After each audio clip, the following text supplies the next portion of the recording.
सभे मगहिया भाई बहन के बुलेटिन काका के राम राम आथिन मगहिया खबर में सुनथिन देश दुनिया के खबर। पंचायत चुनाव के पहला चरण के मतगणना आज करावल जा रहा है। मतगणना केंद्र पर उमड़ रहा है हुजूम। जीत के बाद जुलूस निकाले के अनुमति न है। यूएनओ में प्रधानमंत्री नरेंद्र मोदी कहलन कि आतंकवाद लेल अफगान धरती के इस्तेमाल न होवे के चाहिए। जातीय जनगणना के लेके बिहार के विपक्षी नेता तेजस्वी देश के अलगे अलगे पार्टी के 33 बड़गर नेता भी चिट्ठी लेके मांगलन है समर्थन। कन्हैया कुमार और जिग्नेश मेवानी 28 तारीख के बन जा सकत हन कांग्रेसी। दुर्गा पूजा लेल अपन राज्य में गाइडलाइन जारी कर देवल गए। 4 फुट से बढ़कर मूर्ति न बनावल जाए और विसर्जन घड़ी 10 से बेसी आदमी न रहता।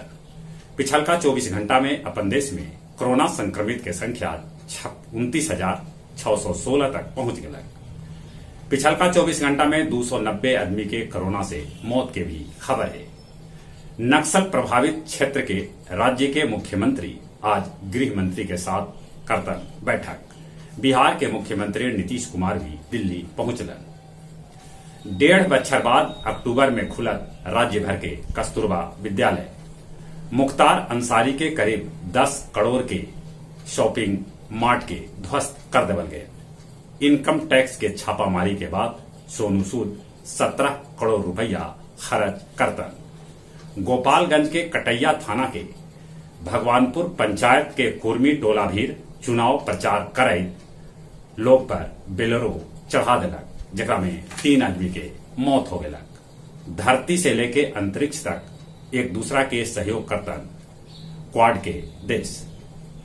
क्वाड के एकजुटता से चीन के हो रहा है छटपटाहट।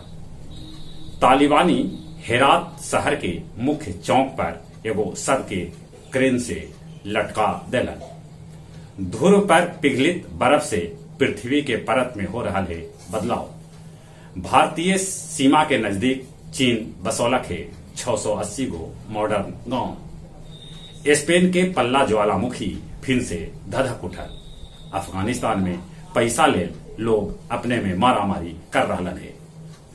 बोध गया महाबोधि मंदिर में बौद्ध भिक्षुक अपने में कैलन मारपीट। गया जी में भारी संख्या में आ रहा है पिंडदानी। रुद्रपद, ब्रह्मपद और विष्णु पद में कैलन पिंडदान।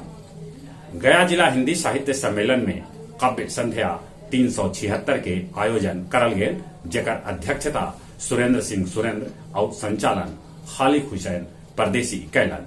इस अवसर पर मुख्य अतिथि के रूप में गुफरान अशरफी उपस्थित रहलन। सिरघाटी जीटी रोड पर 3 दिन में 2 दर्जन से बेसी हादसा हुए, जकरा में 11 आदमी के मौत हो गया।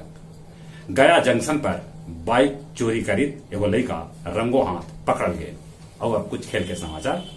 आईपीएल के एगो मैच में दिल्ली कैपिटल्स राजस्थान के 33 रन से हरवलक त पंजाब किंग्स हैदराबाद के रोमांचक मैच में 5 रन से हरा दिलक।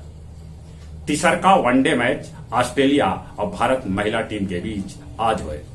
विश्व तीरंदाजी में भारत फिर से स्वर्ण से चुकल 2 गो रजत पदक ओकरा भेटायल। अब मौसम के समाचार। मौसम विभाग सूचना दिलका है कि बंगाल के खाड़ी में बनल गहरा दबाव के क्षेत्र उड़ीसा और आंध्र प्रदेश में गुलाब चक्रवात तूफान के रूप ले सका है। अपने सबसे निहोरा कोरोना से बचे लेल मुंह नाक पर मास्क लगाते, सोशल डिस्टेंसिंग के पालन करते, दिन में 4-5 बेर निमन से हाथ साबुन से धोते और जो उम्र 18 बच्चर से ऊपरे है कोरोना के वैक्सीन जरूर लेते। चलिए एक बेर फिर से अपने सभी के बुलेटिन काका के राम राम।